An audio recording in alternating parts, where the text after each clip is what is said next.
Welcome, everyone. Thanks for coming out on this beautiful day in a beautiful setting. I always like to talk about how nice the CSG building is. Courtesy of CSG, and Gensler did a lot of work in here, obviously, but the outdoor setting here is not only beautiful, I think it's perfect for today's discussion. What are we calling this? Climate change, what we can do about it, what we should talk about it, why we should be here. The beauty of an event like this, I've talked to a couple of people out front. If you're in this room, you are fully engaged in this topic, and we're thrilled to have you. And we're thrilled to have this panel. I'm Tom Bergeron. For those who don't know me, I'm the editor of ROI. Happy to be here today. I'm going to have each of our panelists introduce themselves. We'll set the we will set the stage a little bit. I'll answer a couple of questions, but really the idea is for the panelists to talk amongst themselves. We'll take some questions later from the floor, and we'll go from there. Does that sound like it worked for everybody? All right. First off, Tracy, introduce yourself, please. Hi, good morning. Thank you all for coming. My name is Tracy Straka. I am the Executive Vice President of Creamer Environmental. We are a remediation contractor celebrating our 30th year in business. I'm also the founder and chair of the Environmental Business Council, which is a trade association which is now part of Commerce and Industry that tries to bring together for dialogue and education all of the different sectors of the environmental industry. Good morning. I'm Dennis Toft from CSG. Thank you all for coming to our fabulous offices, and thank you, Tom, for putting this together. I head up the environmental practice department here, and I've had the pleasure of knowing the commissioner since he was a young attorney starting out when we had a wonderful case together, and I think he kicked my ass, if I recall. I do. So part of my role as moderator is to interrupt and tell a couple of jokes and to embarrass and shame people. So I'm going to say this out loud. Last year, we did our first ever environmental influencers list. And normally we would do those lists that nobody actually reads, but then everybody does. The hardest decision is who's going to be number one on the list. I can say for the first environmental list, it was the easiest decision we ever made. It was Dennis. Round of applause. We didn't. I just, as I asked you before, I want to know what kind of psychedelics you were on when you made up the list. That's a totally different list. We'll be doing that list later this year. Doug O'Malley, jump in. Sure. Thanks, Tom, and great to be here this morning. My name is Doug O'Malley. I serve as the Director of Environment New Jersey. We represent more than 80,000 citizen members and activists across the state. We work on a broad set of environmental issues: land, water, climate, and clean energy.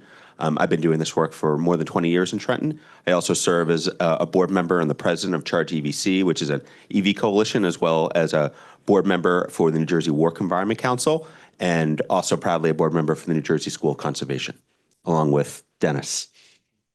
We're going to go to Joe. And Joe, I think you've been doing this work for about a week and a half at this point? Hey, good morning, everyone. I'm Joe Seebode from the U.S. Army Corps of Engineers. Honored to be here with this great panel to discuss this hot topic. I am the Deputy District Engineer and the Chief of Programs at the district. I've been with the district a long time. I love the work, love trying to help people and deal with some of these big issues. But we have a very significant mission in the metropolitan area here, not only with assisting our military installations with their construction needs, but in the civil works arena, doing environmental restoration projects, coastal and flood risk management projects, and navigation projects. So excited to be here and looking forward to the discussion. All right, last but not least is our commissioner, and we asked him to go last. Shawn's going to introduce himself. And then I said, Shawn, take a couple of minutes and sort of set the stage in the state about environmental and climate change issues, something that you're kind of on top of. So bring it home for everybody. I don't know about bringing it home, but I'm Shawn LaTourette. I have the privilege of serving our state as Commissioner of Environmental Protection. I've been at the DEP for feels like longer, but 6 years in the Murphy administration. Was appointed commissioner in 2021. I'm also an adjunct professor of law at Rutgers and teach environmental justice and climate change law and policy. And so I think the stage that I'm supposed to be setting is the fact that climate change is real. It is here. It is now, y'all. And whether you're an attorney here at CSG, or elsewhere, whether you're an environmental professional, there's no area of our economy, no area of legal practice that this issue does not touch. And to understand what the climate realities are in the state of New Jersey, and to think hard about how they impact you and your businesses and your clients, and how the actions that we all take collectively throughout business, throughout government, on this issue will be a primary driving force for many, many, many years to come. And why is that? Well, our state is ground zero for some of the worst impacts of climate change, right? And that's not hyperbolic, right? It's just truth, right? It's science. Right? We don't get to choose to believe in science. It just is. And when we look really hard at the New Jersey specific conditions, right? Taking what is sometimes a globally abstract proposition. What does it mean for the climate to be warming on a global scale? How does that impact human civilization? I mean, it can sort of feel like up here and you get lost in it, you know, and you see like one horrible headline after another. But in the state of New Jersey, we have very real, very concrete experiences that are going to worsen in the years ahead. So how we prepare ourselves for that and the investments we make in warding off and even more dramatic worsening of those conditions is going to be a primary business concern, regardless of what sector you're in, a primary concern for government, a primary concern for the financial industry, no question. And so part of our job at the DEP is, number one, to say that honestly, to make sure folks have information. So if you've not read the New Jersey specific scientific report on climate change, you should, right? Because you will see that our state has a risk of sea level rise 2 times greater than most other places on the planet. Fact, right? So what does that mean and how are we going to deal with it, right? What does it mean to have an increasing experience of chronic inundation, extreme rainfall, extreme weather events? How do we prepare ourselves to deal with these things? That's what we're here to talk about today. There you go. Listen, anyone who's been to ROI events knows that I tell some really bad jokes, but we try to have fun along the way. So we're going to start today with a little game of 2 truths and a lie. Number 1 truth, I think we're past the idea that climate change is real and is impacting everything we're doing. That's a truth. A lie is that I was not and have never been the host of Dancing with the Stars. That's not the Tom Bergeron you're getting here. Although one time we did an event and Liz Dwyer was here and we were talking to a group and said, hey, we'll do an event and Tom Bergeron will come to moderate. And at the end, the person said, how are you going to get the guy from Dancing with the Stars to moderate? So we charged him a little extra. We didn't tell him what the reality was. The final one of 2 truths and a lie is sort of, is it a truth or is it a lie? Some people feel that the government, state, local, federal, has unlimited money to address climate change issues. Oh, okay, a big storm came in. Well, whatever, FEMA will come in and pay for everything. We need to replenish the sand. Oh, don't worry, we have all kinds of money. So I'm going to start the panel with addressing the idea of there is a limited amount of money and we have to figure out what we're going to do and how we're going to do it and what we're going to spend it on and what makes the best sense short-term versus long-term. I'm going to go to Joe because Joe had a lot of good thoughts on this on the pre-call and with the U.S. Army engineers. He understands the idea that funds are plentiful but not unlimited. Joe, what say you? Okay, thanks. Great topic is the future of funding for us to go out and repair, move people, elevate homes, build seawalls, flood walls. And right now, we are in a very good place. We have a lot of money in the bank. We have money in the bank because there were people in this room who, after Hurricane Sandy, stepped up and worked with the administration and the legislators of our country, the Congress, to get a bill to bring $80 billion, most of it into this metropolitan area, to build back resiliency, repair damages, and do those sorts of things. After the Irma Maria event, in 2018, there was also a supplemental bill that brought significant funding into the Corps of Engineers and a number of other agencies, and we're continuing to spend that money. We're upgrading Puerto Rico's electric system, and we're doing other projects around the region. And then we had Ida, and many of you will remember Ida a couple of years back. There was a supplemental bill for Ida, and it was focused on 4 states. The storm came in through the Gulf and hit Louisiana really hard. Then it kind of petered out a little, but it reformed and hit Pennsylvania, New York, and New Jersey really, really hard. And so we got a supplemental bill out of that. These are called disaster relief bills. We use the term DRSA, and you may hear that term. So the DRSA funding has been put to work to do a whole host of projects around our region, and the Sandy money as well. So the Corps in New York, we got 60 projects in our portfolio out of Sandy, and we got over $5 billion. And we have executed and completed 53 of those projects. 5 are in construction. 1 is just starting, and there's 1 more left to go. And I was telling someone earlier, the last one we're going to start is the Newark Ironbound project, which we hope to get into construction next year. And that's road raisings and road closure structures and some levees to keep that community dry during a surge event. But the Corps' mission is mostly focused on storm surge and coastal storms. And it's clear that some of these intense and frequent rain events are now throwing a curveball into everything. So we're trying to integrate those impacts into our reviews. But I'll go back to the question. So that's kind of the framework. So the money.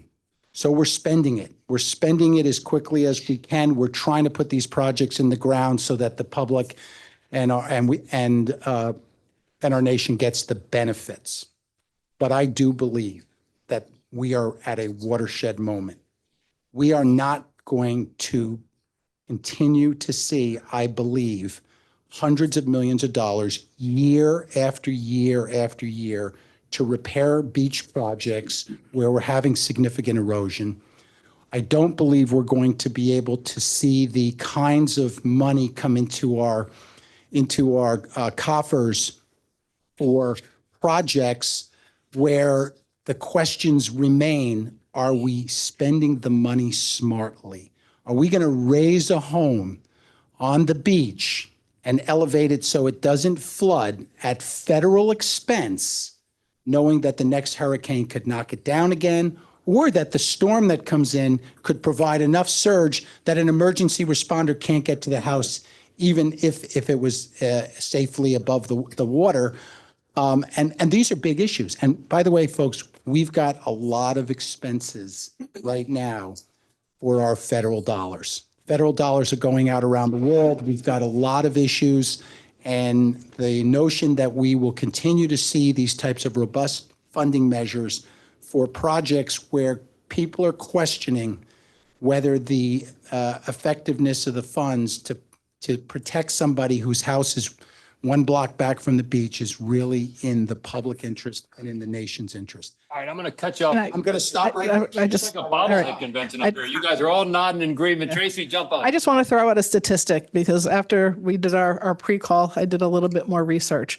And in the 2022 census from the government, 3.3 million adults were displaced from their homes from storm-related events. 3.3 million. Of those, 500,000 still are not back in their homes. And that's a lot of money to harden those individual homes. And to Joe's point, where were we best spending our money? Shawn, go. So number 1, Joe Seebode is a hero. We appreciate you. Thank you for bringing so much money. We deeply appreciate you. And I just want to give a nod to former Commissioner Bob Martin in the back there because he broke his back to make sure that we recovered from Sandy in a positive way. And I seek his counsel constantly and appreciate you, friend. So I just kind of want to put what Joe said in a little bit of context, right? Because I think oftentimes, especially when we're dealing with members of the public and folks who are not environmental professionals or not, climate resilience planning and engineering pros. So I'll just give you a quick thought about how this all actually works, right? Because there's an expectation that sort of it just happens, right? That the beaches are protected from erosion. Someone else is taking care of it. Just like when we turn on the tap, we expect that the water is clean and someone else is taking care of that. Or when it rains and the water floods, it's got somewhere to go, right? And someone else is taking care of that.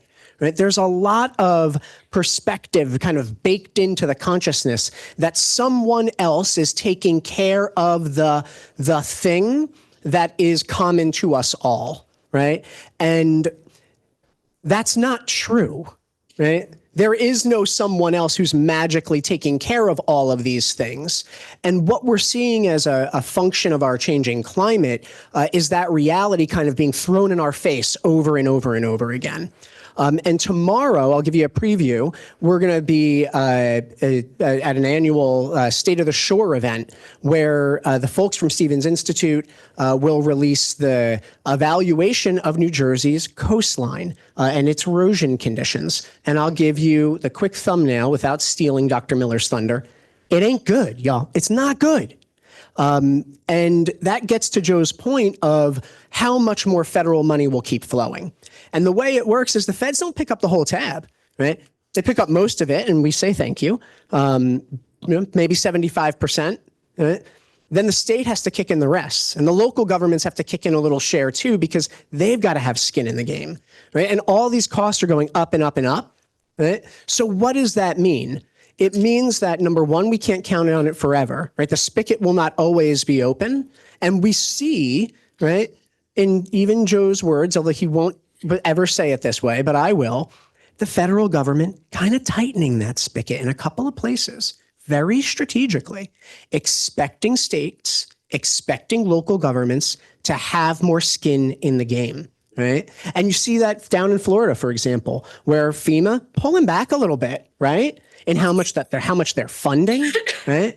If on their considerations of whether states are maintaining their eligibility for national flood insurance, right? It's a big deal, right? What the federal government is doing, right? It's not dissimilar from what any large company might do in evaluating its entitlement programs, or what we in the state government do evaluating state health insurance and other entitlements. We look for the freeloaders and kick them off, right? And so that's sort of the perspective of our federal government, and they would never say it that way. Absolutely. I'm going to jump in. First of all, that's two y'alls out of Shawn. I know we've got a couple of University of Georgia grads in here so they can translate for people who need to know it. But the bigger issue is, we're talking about, I get it, good money after bad, short-term versus long-term. But when it's your project, when it's something that you need or your business needs, everybody wants a long-term thing, but they also want short-term taken care of. How do you balance that with clients, Dennis? Well, a couple of different ways, right? It's first of all, we counsel clients as to how to meet and comply with rules. And clients are always worried about, okay, these rules are changing, things are evolving.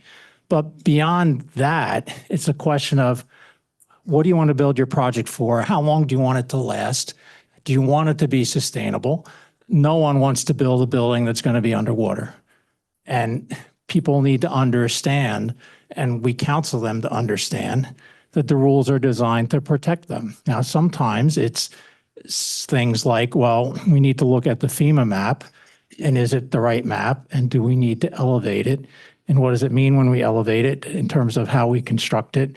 Can we get FEMA to recognize that their map might be wrong or needs to change? Sometimes it's, okay, let's figure out our stormwater solution and rules that are changing appropriately so to reflect the reality of what rainfall is going to be. There's a lot of this boogeyman notion out there often where people are afraid that the rules are going to become too restrictive. But when you get into the nitty-gritty of the rule, you understand what's driving it and where it's going to go. Having said that, oftentimes the problem is getting people in the department to actually read their own rules and understand how they should be applied. And that, I'm glad somebody. It's fundamental. I heard. Yeah, but and oftentimes people lose the forest for the trees, right? And you have situations where, okay, we recognize there's a problem and we want to solve it. We have a matter now where there's a huge erosion problem and we get hung up and everybody says, oh yeah, it's a problem, but we get hung up on the details of how you're going to fix it. And getting to the point of having somebody at the department say, yes, we agree it needs to be fixed, but you can't do it that way. And you say, well, okay, how can I do it?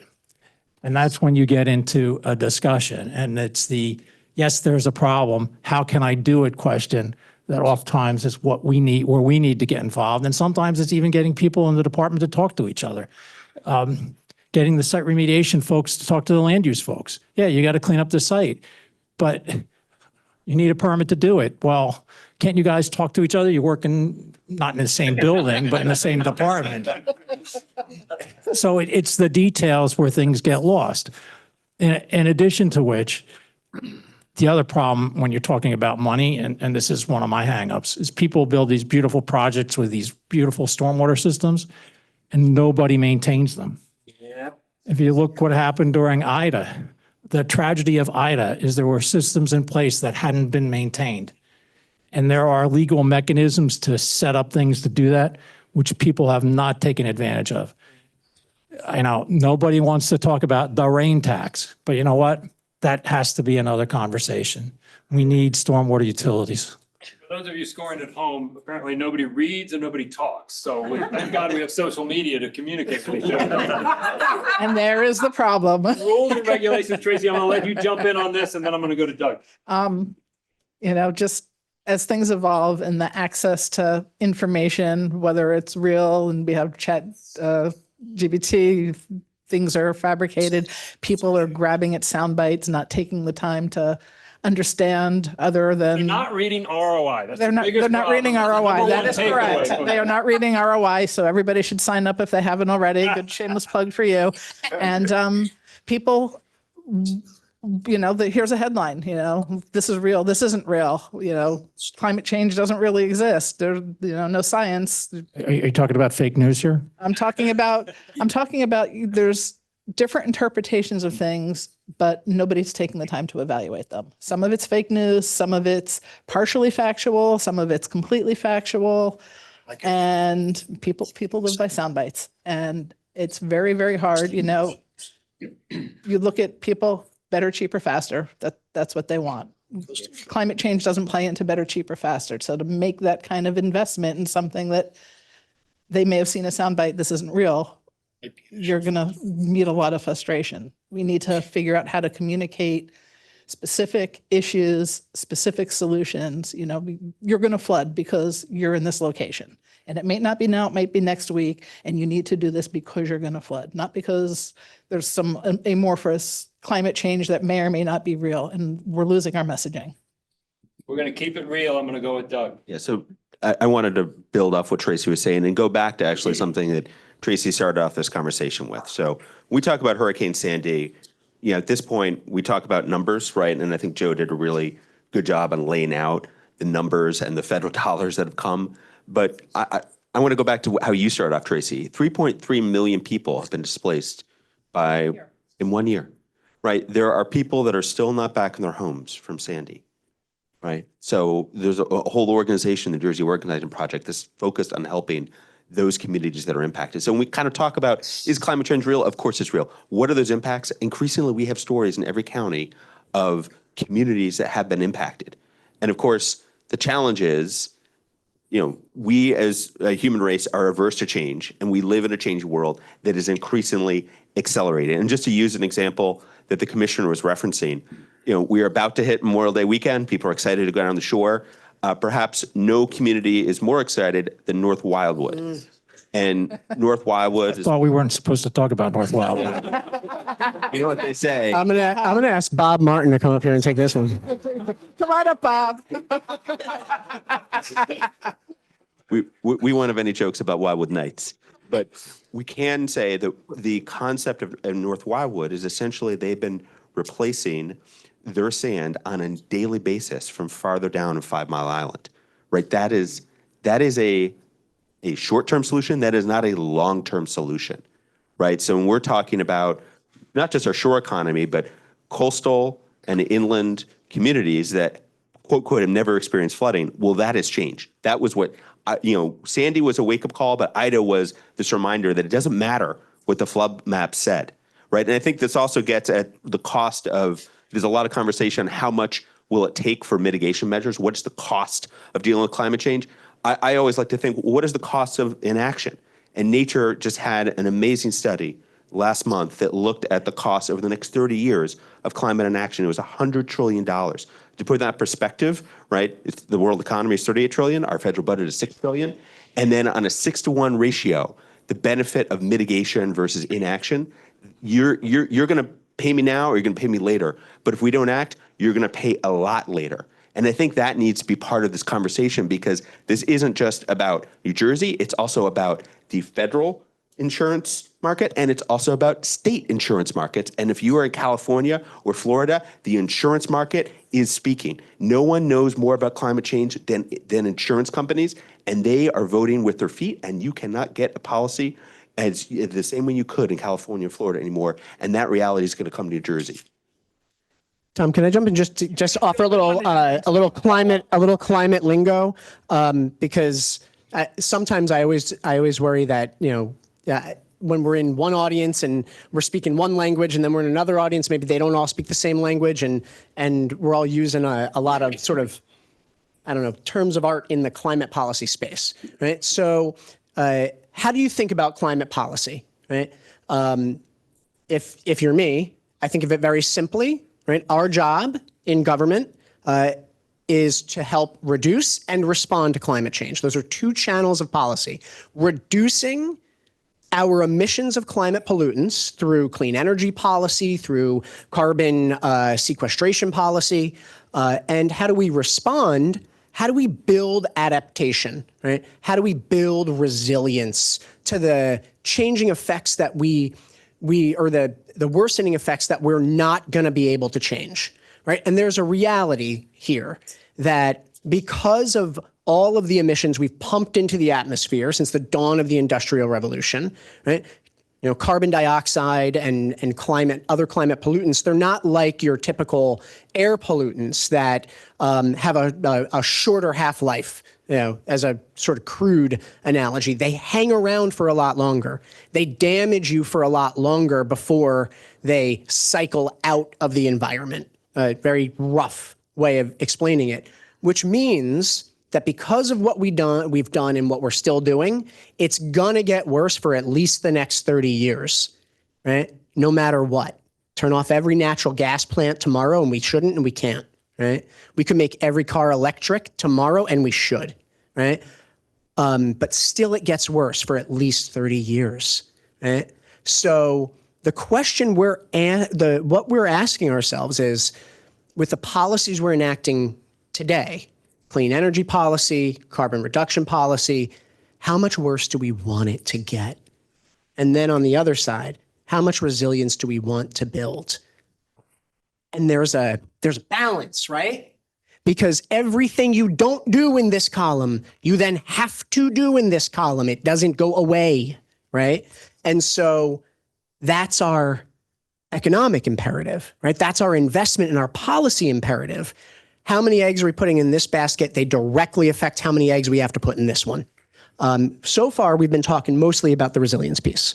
You're missing one more piece, and it's the engagement and education. Oh, yes. And, we're all, what I would consider the educated audience, have spent more time than most understanding this. You do not have buy-in from the masses. That's right. And you can, right now, government's big, it's bad. We're just going to make regulations for the sake of regulations. And the more we run down that rabbit hole without that third piece, the more we're hurting everybody. Joe. The commissioner's second bin is the one I think we started this conversation talking about, which is the money going to be there to restore and repair after the damages come? And they may come in one event or they may come slowly over time as the seas rise or we see more frequent storms. And I'm going to give you two really quick examples here. I'll venture if I asked all of you 25 or 30 years ago what a microburst is, you'd say, oh, that's when a firecracker goes off or something. I think everybody in this room knows what a microburst is. So in the first week of July of last year, a microburst occurred over our U.S. military academy at West Point, and it dropped 8+ inches of rain in less than 4 hours. And when we all woke up the next morning and started doing our assessments, we learned there was over $200 million of damage to our U.S. military academy. And so everybody went to work starting to figure out, how are we going to fix this? How are we going to take roads that are completely washed out and get them fixed? And we came up with a plan, and we told folks $200 million. And they said, we don't have funding for that. The Department of Defense didn't have the funds available through the Army to go do the repairs. And so we've been meting out the repairs over time as we find the money. And that is pretty scary, I think. The second example I'll give you is in Fire Island. A lot of you know Fire Island on the South Shore of Long Island. Last year, we did a project where we placed over $50 million worth of sand on Fire Island. And guess what? In September, we had Ophelia and Lee. We had the fall that everybody remembers as being a rainy weekend and a storm-filled weekend, all the way September, October, November, December. We had the December 18th storm, and then we had the January 9th storm. All that sand washed away. And your U.S. senators from New York and your local constituencies and your New York State Department of Environmental Conservation, they started writing letters. The governor wrote a letter, Corps of Engineers, you got to put the sand back on the beach before this year's hurricane season. And by the way, if you watch those forecasts, Colorado State University has predicted 23 named storms in the Atlantic, and they actually amended it recently and added additional storms. That's really scary. That means the climatic conditions are really scary. But the point I'm trying to make, we just did the assessment on Fire Island, another $60+ million to restore that beach. And a beach to the west called Gilgo Beach, which some of you may have heard of, also another $50 million project. We went through the process. One of those two was denied funding. So that beach is going into the hurricane season extremely fragile and vulnerable. And this is why I said earlier this issue about the future of funding projects, and where we are unable in some cases to fend off the impacts that we're dealing with here is going to be real in the future. Well, and I think picking up on that theme, there's a cost associated with green energy too that has to be part of the equation. We look at projects and there are great projects and great ideas out there. The first thing we have to deal with is addressing the regulatory hurdles for those projects. We need to do more solar on landfills. We need to, and there are issues with that. We need to figure out ways to do more food waste composting, to recover natural gas from landfills. All these things have hurdles that add cost, not that hurdles aren't appropriate, but they need to be evaluated holistically. We need to look at other projects. Everybody talks about wind, and wind is certainly part of the solution, but there's a cost to it.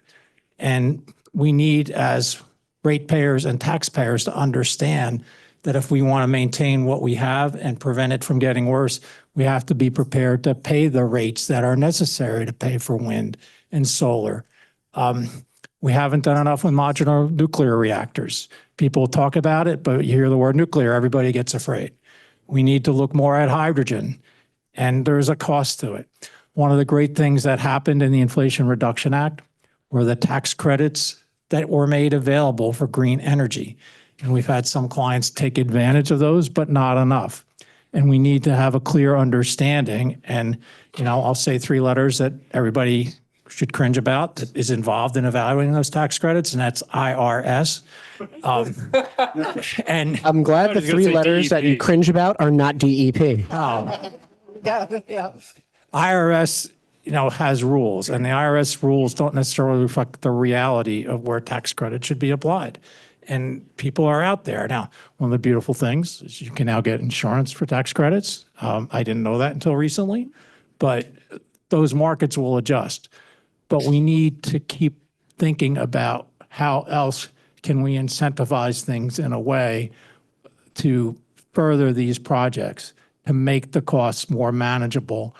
Not everybody's afraid, oh, my electric car is going to run out of power. Well, we need the grid infrastructure done. That costs money. We need to look at what do we do with the batteries. All these different things are part of the equation. And part of the problem with government, no offense to Joe or Shawn, is they have so much that they have to do day to day that the time and the ability and the staffing just isn't available to always put all the puzzle pieces together to make it all work. Tracy, jump in. I was going to just jump in and going back to what we talked about earlier on with what the beaches are going to look like. Pumping sand's a temporary solution. It's a lot of money. You just talked $120 million in New York for 2 beaches, and it's going to be gone again. And you have the public perception. We need to invest in better technology, engaging academia, engaging the business community, finding more sustainable and more durable ways to solve some of these problems and not just temporary fixes. So let me ask the hard question, the scary question. And we've started to have this, it sounds like, and we're talking about the spigot coming off. When do we go to a town or an area or a region or municipality and say, it don't work here no more? You're on your own, right? We're not going to do this, whether it's a beach, whether it's a lowland area. We're just, at what point do we say enough, and is that fair to do? It's absolutely fair to do, but no one has the stones to do it. Let's go. Bring it on. Ready to go. So I mean, we'll send you. We'll send you.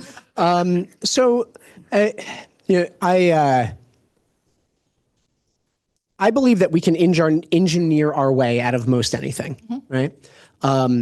We're not going to engineer our way out of a rising sea level that at some point will consume barrier islands, right? And look, we built out every barrier island mostly in the state of New Jersey, right? Out of this perception that things will always be the way they always were, and the planet is longer than us, and it was not always this way, and it will not always be this way. But then we make our investments, right? From a federal and state perspective, to protect existing assets and communities and lives and property.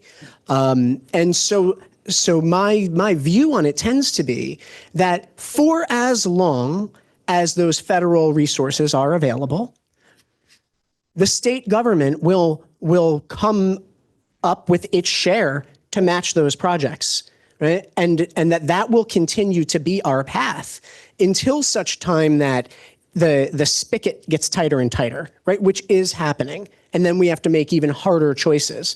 But there's not an engineering solution that will save the entire coastline from erosion. Doesn't exist, right? The back bays, I think that is, there are engineering solutions to save them, right? But what does that cost? What's our figure? $16.5 billion? Yeah. Yeah. And then when we look at the New York Harbor, I think it's 72 billion? 2 billion. 52 billion. Yeah, but projects in New York always come underneath the funding. They always are on time, and Yeah, don't worry there. yeah.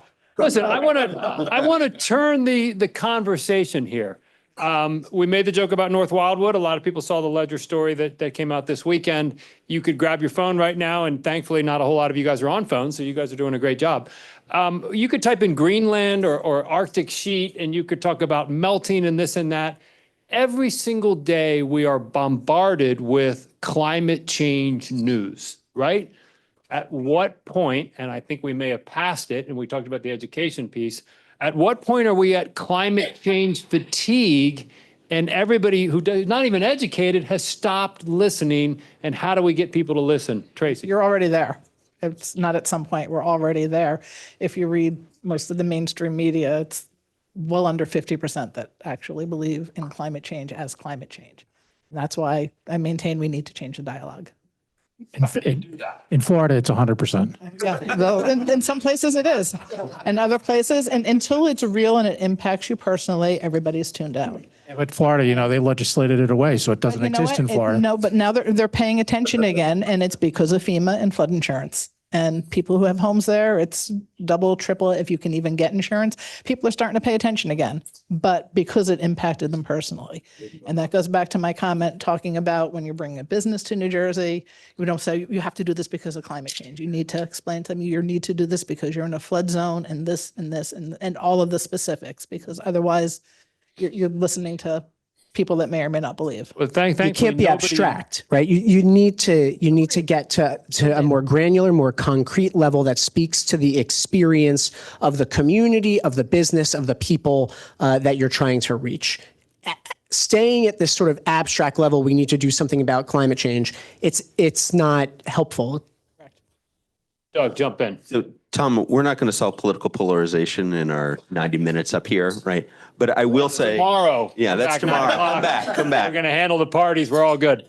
But when we talk about education, I just wanted to, give a shout out to First Lady Tammy Murphy, because 4 years ago, she launched the climate change education curriculum. And that has become a national example and a national leadership example of how you teach climate change in a way that isn't just like for those of us that learned about climate change in school in 8th grade in a science class, that is more expansive. So that is a good start. But I want to go back to what Joe was talking about and what Tracy was also mentioning. Like microbursts, we didn't know what a microburst was, right? So I was crossing the GW during that storm. I could see that this is the storm in July that hit West Point. I could see those storm clouds coming. I have a very good friend of mine who teaches at West Point. He's a civvy. He was okay because he was on a high ground. If you are on Storm King Mountain, which obviously is a huge importance from the Arlington movement, you were not in a good place. And obviously that $200 million at West Point, literally that was on Sunday, the next day, on Monday or Tuesday, and the commissioner may have been a part of this, Governor Murphy did a tour with Senator Steinhardt and representatives from Warren County to look at the damage, right? So this is where, when we kind of think about these specific examples, this suddenly is starting to get more real. And whether it's, Gilgo Beach or Fire Island or LBI, there's a reason why these islands are called barrier islands. And traditionally, there were crab shacks, there were cottages. The assumption is there would be storms. And people, if you're going down to LBI this weekend, think about the Ash Wednesday storm from the 60s, and then think about our kind of reaction to Sandy. And, there were two very different reactions. We are talking about massive rebuilding. How many more times can we rebuild? And who's going to pay for it? And I wanted to kind of come back to the idea of stormwater utilities specifically, because we talk about microbursts. We are seeing communities that have flooded like never before. And suddenly you have homeowners that are saying, wait a minute, I didn't do anything wrong. What did my town do? And there was litigation in Haddonfield from homeowners that got flooded because of inadequate stormwater protections. So suddenly, and they won. So this is a wake-up call to every town, and there's a stormwater utility legislation led by Bob Smith. Any town can move forward or city can move forward with stormwater utilities. That's the reality we're going to need to move to, because other states and other communities have done that. We haven't yet. And so we're literally sitting ducks for the next microburst that hits our communities. And that comes around to the whole regulation, DEP, the bad guy, right? And Shawn and I have done stories about how DEP is pro-business, just as long as we're doing it correctly. Because if we do it incorrectly, you're going to lose to the floodplains. Talk a little bit about how the DEP is working with businesses to be pro-business, to make sure we don't have these issues in homes and businesses. So I think one of the misconceptions or, kind of failures of conventional wisdom is this sort of notion that you have, growth and development and economic progress, or you have environmental protection, right? And never the two shall meet, right? Right? Because you absolutely have to sacrifice one for the other, right? That's of course the way it works, except that's not at all the way it works. And the perspective that I try to bring to the team, to Dennis's point, who, not always does everybody talk to each other. I understand that. Is that our job is to see the things that any one business or any one community doesn't, right? To have a broader perspective, a whole watershed, a whole region, the entire state, right? It's not that any staff member at the DEP who's evaluating a project wants to stand in the way of that particular project, but the perspective that the agency has is bigger than your project. And this is owing to the kind of way that we sort of plan and develop our communities. We look at one postage stamp, we look at the other postage stamp, and we look at the other postage stamp, and ain't nobody looking at the whole page of stamps, or maybe even the whole book, except us, right? And then when push comes to shove, the imperative upon an agency like the DEP, and this of course happens elsewhere, is no, look at the stamp, only the stamp matters, right? Only my site, don't worry about their site, right? But we all don't exist, right, on our own little, postage stamp. We all relate to each other, and that gets to Doug's point. But I think what point with stormwater utilities, but I think that what we're trying to do as a regulatory reform matter is to look outward, look at what the financial markets are doing, look at what the insurance markets are doing with respect to the analysis of climate risk that will absolutely affect every business's access to capital and to security. And so when we look at that, what you see clearly is that these markets are expecting businesses, homeowners to have taken steps to secure their assets. And so the regulatory reforms that we put forward are asset-based reforms in that vein. Build a little higher, build a little bit more resiliently, maybe back up from where the water is or is going to be a little bit, right? Don't build anything anywhere ever. That's not what we do. But because that is what the marketplace is expecting. And when we do things like this, you see responses from folks like Moody's saying, yes, this is where you need to go, right? It says that, I think what it says is not only is New Jersey going to be a safer, more prosperous place, but it's a safe bet for your money, right? And that's the way that we look at it. Just a couple of notes. We are going to take a couple questions from the floor, depending on how old you are. I'll either be Oprah Winfrey or Phil Donahue running around with the mic. Before we do that, we'll go back to the truth and a lie. For any of us who have young kids here or college-age kids who may or may not be living in your basement, the good news is that the young kids are going to save the world, right? They always do, except for there was a recent Monmouth poll, and even the 21 to 34-year-olds, and God bless, we could all be part of that group again, they said climate change is real, but wasn't a top concern for them anymore, dropping dramatically. All of a sudden, they've moved on to something else on TikTok. Even the young people aren't doing it. How do we get more young people interested? How do we get more young people employed in anything having to do with the environment? I'm going to go to the youngster Joe to answer that question. So let's start with thinking about what we're doing today to try to resist or rebuke climate change along the shoreline. Mostly what we're doing is we're elevating homes. And if you ask a millennial, hey, we're elevating that home or your home, what do you think? I'm protected. Well, I hate the doomsday scenario, but the reality is that home elevation is for a very, very specific type of event, which is a storm that brings in a large surge. You can imagine, and it's going to happen, folks, we're going to get a Category 3 hurricane someday in New Jersey, and it's going to knock all the homes off their elevated platforms. And everybody's going to say, Corps of Engineers, State of New Jersey, town of so-and-so, how could you have let this happen to us? You invested federal and state dollars to elevate our homes, and they blew up. That's coming. I hope I'm not around when it does, because that's going to be a messy scene.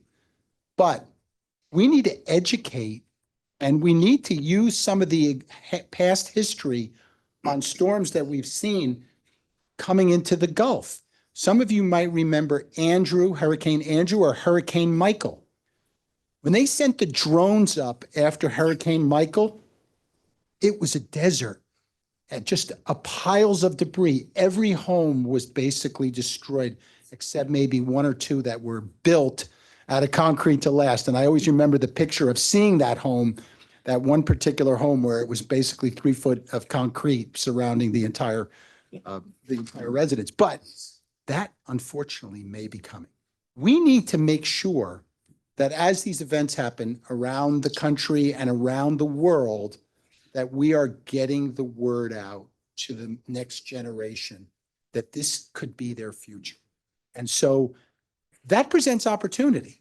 There is a sector of the millennial community coming up out of college who want to be public servants, want to do good for the world. I'm hiring them. I've hired quite a few of them, and I'm very pleased to say that I've got a very passionate workforce. Notwithstanding the problems with money and authority and some politics and everything else. Do they actually come into the office? That's all I really want to know. I got people who come into the office and want to save the world. And that's a good thing. And we need to keep that momentum in making sure folks understand that that green infrastructure, nature-based and engineering with nature, and coming up with some of these long-term solutions that are not going to do away with the impacts of climate change, but maybe make it more able to be dealt with. We talk about living with water. Go to places like the Netherlands. I've been there. People are actually building new. When something gets knocked down on a storm, the next one they build back is built back to be able to have synergy with nature around it, as opposed to putting the same thing back up that's going to get knocked down again. So lots of opportunity here, and we just need to keep educating. And certainly we need the colleges and university and the academic programs to be talking more and more about climate change, and they need to start looking at offering some coursework to present to our future engineers and scientists these opportunities. Somebody else jump in while I head over here. I'm going to just jump in from my perspective. We're seeing, and I do a lot of outreach with the colleges, and I've started to do more at the high school level, because people aren't going to this industry the way they used to. It doesn't have that sex appeal. It doesn't have that TikTok instant gratification appeal. It's not the most financially lucrative. So it takes a real special type of person that wants to go into environmental science, environmental engineering, and particularly the trade portion of it, the people that are fixing it, because your presence is required. It's not flexible time. You can't not show up to a remediation site or a construction site or an infrastructure site. So I think we need to rethink teaching people the importance of this whole industry and go back to the schools. I know NJIT, I know Stevens, their programs, right? They're struggling to get people to go into some of their engineering classes. The community colleges are now taking the first 2 years. Part of it's cost, part of it's just accessibility. So they're only doing 2 years. They're doing shared programs now with Rutgers and NJIT because there's not enough students to support all those individual programs anymore. All right, question from the floor. Thank you. Hi, everyone. David Pickle, Power New Jersey. I'm on the steering committee with Doug, state's largest climate coalition. And I'm cheating from my notes to make sure I don't ramble. On climate emissions, we have lots of lovely goals. Global Warming Response Act, 80% reduction by 2050 of climate emissions. Executive Orders 315, 100% clean energy by 2035, 274, 50% cut in emissions by 2030. Lots of talk. I would argue not a lot of implementation. It's kind of like what Dennis was saying in terms of DEP not even knowing its own rules. So it seems like we're pretty on track with the power sector to get to where we need to go, but we're woefully behind in transportation and building. So love to hear your thoughts on new gas and oil hookups in new and redevelopment. The governor's proposal to significantly increase the cost of electric vehicles while at the same time mandating electric vehicles. And over $10 billion for less than 10 miles of road, the highway expansion in Hudson County, good use of resources. DEP can't do it alone. Where is DCA, DOT, and BPU with the exception of offshore wind? I feel like that was a question for me. So you want to know the biggest problem? That I'm going to guess there's not a single person in this room, maybe besides me, that is attuned to the details of everything you just said. Right? And so you keep track of the executive order numbers and the goals that are stated and all the recommendations that are made. Because just a little by background, the Global Warming Response Act was a law passed in 2007. It said it mandated the state of New Jersey, the legislature said the state of New Jersey must reduce its emissions by 80% by the year 2050. And you, DEP, you've got to tell us how, right? Do all this analysis, present all these recommendations. What are the laws we need to change? What are the regulations we need to adopt, right? And tell us in a report so we can make all those rules. I'm not sure I'm not sure all the members of the legislature have written that report or have read that report. Sorry, we wrote it. And I think here's our disconnect, right? Goals are one thing, right? Plans are important. The unsexy work of planning is important. But it's all not worth the paper it's written on without action, right? And without the engaged masses, to Tracy's point, there are only certain folks, Mr. Pringle, you among them, who care about those goals at all, right? So we need to educate, we need to engage, we need to get people to care enough that their legislators read the report and pass laws. So I wanted to respond to that, as you might imagine, because a lot of the issues that Dave brings up are issues that Environment New Jersey advocates and supports. I actually wanted to go back before I kind of respond to you, Commissioner, just to talk about the question we just had on the floor, which is the engagement of young people in climate. And I can definitely tell you, regardless of the latest poll, we are living in a much different world, right, than 20 years ago. So we are living in a global climate movement. Greta Thunberg is not just a teenager. By the way, she's not a teenager anymore. She has helped to lead really a youth movement that is saying the young people, however you want to define that, millennials, Gen Z, Gen Alpha, right? My daughter and I debate on whether she's Gen G or Gen Alpha. Those people are going to be living in the world that we are making right now. So the conversations on who pays, we all pay, but especially young people pay. And so, this question of how we make this transition, we're in this room right now. Later tonight, there's going to be the second hearing of the Energy Master Plan. There was a hearing, today's Wednesday, on Monday morning on the Energy Master Plan. The goals, it doesn't in some ways matter whatever the goals of the state. It matters the goals of climate science. And climate science says that we need to reduce emissions by 50% over the course of this decade. That is a global initiative. It's a national initiative, but New Jersey needs to be leading on that. And so obviously the issues and the executive orders that you and the Global Warming Response Act you just mentioned, Commissioner, those are hugely important, and it's hugely important that we actually implement them. So we talked earlier about silos. It does not help, and this is very notable. In the Energy Master Plan, you had multiple departments that were there. There was one notable one that wasn't, and that was the Department of Transportation, right? So when we think about the largest source of emissions, it is transportation. It does not necessarily make sense in a global sense for New Jersey to be investing $10 billion in a highway expansion that we argue we don't need when we have these other needs, right? We can, to Dennis's point, we have to invest money in modernizing the grid to make all of these solutions work. So we need to be very selective on kind of where we're making those investments and be real about how we're going to meet those goals. And that's what the Energy Master Plan can do. It does not mean that we're turning off the gas plant tomorrow, but it does mean that we should not be building new gas plants. We do not need that. And that comes from not just the environmental community, that comes from energy experts from PJM. So we need a collective answer that looks to leverage the historic investment of the Inflation Reduction Act, that looks to leverage the leadership of other states like California and even Texas on energy storage. And it needs to leverage the goals of the Murphy administration to make sure they have the funding to make them happen. And that's, I think, where the rubber hits the road here, is that EOs are great. We need to actually have the money to make them real, to make this transition off fossil fuels. All right, we've come up on an hour. We're respectful of people's times. We're going to have plenty of time to network afterwards.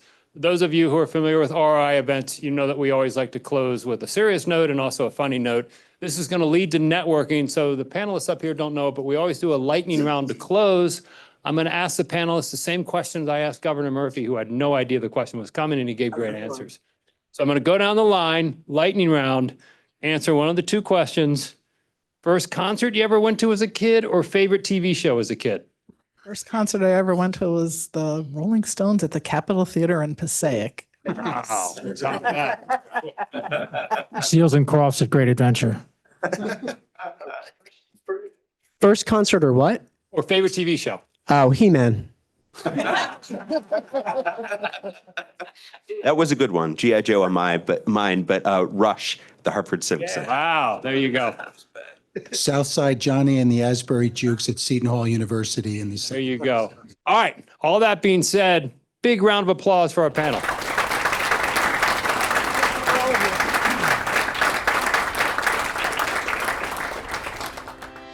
There you go. Sally forth, network, enjoy yourself. Thanks for coming out.